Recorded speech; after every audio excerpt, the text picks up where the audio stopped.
வணக்கம். நெருப்பு தமிழர். 148 ஆண்டுகால டெஸ்ட் கிரிக்கெட் வரலாற்றை முறியடித்து மோசமான கேவலமான ஒரு சாதனையை படைச்சிருக்கு இந்திய அணி. 5 சதங்கள் அடிச்சிருக்கிறாங்க. 5 பேர் செஞ்சுரி அடித்தும் கிட்டத்தட்ட தோல்வி அடைஞ்சிட்டோமே, என்னடா அது இப்படி ஒரு கேவலமான மோசமான தோல்வியாக இருக்கே அப்படின்னு நிறைய பேர் வருத்தப்படலாம். ஆனால் நான் என்னுடைய காணொலிகளில் குறிப்பிட்டிருந்தேன், இவனுங்க இப்படி ஒரு கேவலமான ஒரு டெஸ்ட் அணியை வச்சுருக்கிறானுங்க, இந்த அணியை வச்சு இவனுக்கு எதுவும் செய்ய முடியாது, எதுவும் செய்ய போகிறதில்ல அப்படின்னு நான் ஒரு காணொலி வெளியிட்டிருந்தேன்.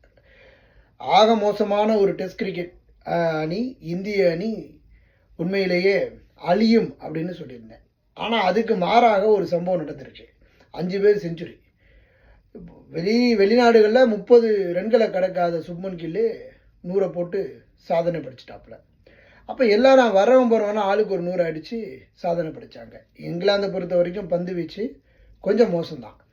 ஆனால் இந்தியாவை பொறுத்த வரைக்கும் உண்மையிலே எதிர்பார்க்காத பேட்ஸ்மேன்கள் எல்லாம் நல்லா விளையாட ஆரம்பிச்சிருந்தாங்க. அதுக்கப்புறம் இங்கிலாந்து பொறுத்த வரைக்கும் என்னடா இது 450 470 அடிச்சிட்டாங்களே, போயிடுவாங்களான்னு பார்த்தா ரொம்ப சாதாரணமாக அடிச்சுட்டு போயிட்டாங்க. அதற்கப்புறம் செகண்ட் இன்னிங்ஸையும் ரொம்ப சாதாரணமாக 371 அடிப்பாங்களா அப்படின்னு பார்க்கும்போது அதையும் ரொம்ப சாதாரணமாகவே அடித்து பொழந்து கட்டிட்டாங்க. இதற்கு மிக முக்கிய காரணம் இந்த கிருஷ்ணா அப்படின்னு ஒரு பவுலர் எடுத்து வச்சுருக்கிறானுங்க. எதுக்குன்னு தெரியல. உண்மையிலே சொன்னால் கிருஷ்ணாவோட ஓவரை நான் கூட ஒரு ஒரு ஒரு 6 பாலுக்கு ஒரு 4 6ஆவது அடிச்சிடுவோம் போல், இல்லை ஒரு 6 பாலுக்கு 6 4 அடிச்சு விடுவோம் போல். அந்த அளவுக்கு கேவலமான பந்து வீச்சு. முகமது சிராஜ் தேவையற்ற ஒரு ஆணி அப்படின்னு சொல்லலாம்.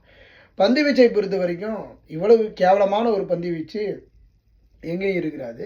உண்மையிலேயே நம்ம ஊரில் இருக்கக்கூடிய அணியை கூப்பிட்டா கூட இந்திய அணியை தோக்கடிச்சிடும். அதுதான் நிதர்சனமான ஒரு உண்மை. இப்படி ஒரு கேவலமான பந்து வீச்சு இருந்ததுனால இந்திய அணி தோல்வியை சந்திச்சிருப்பது உண்மைதான்.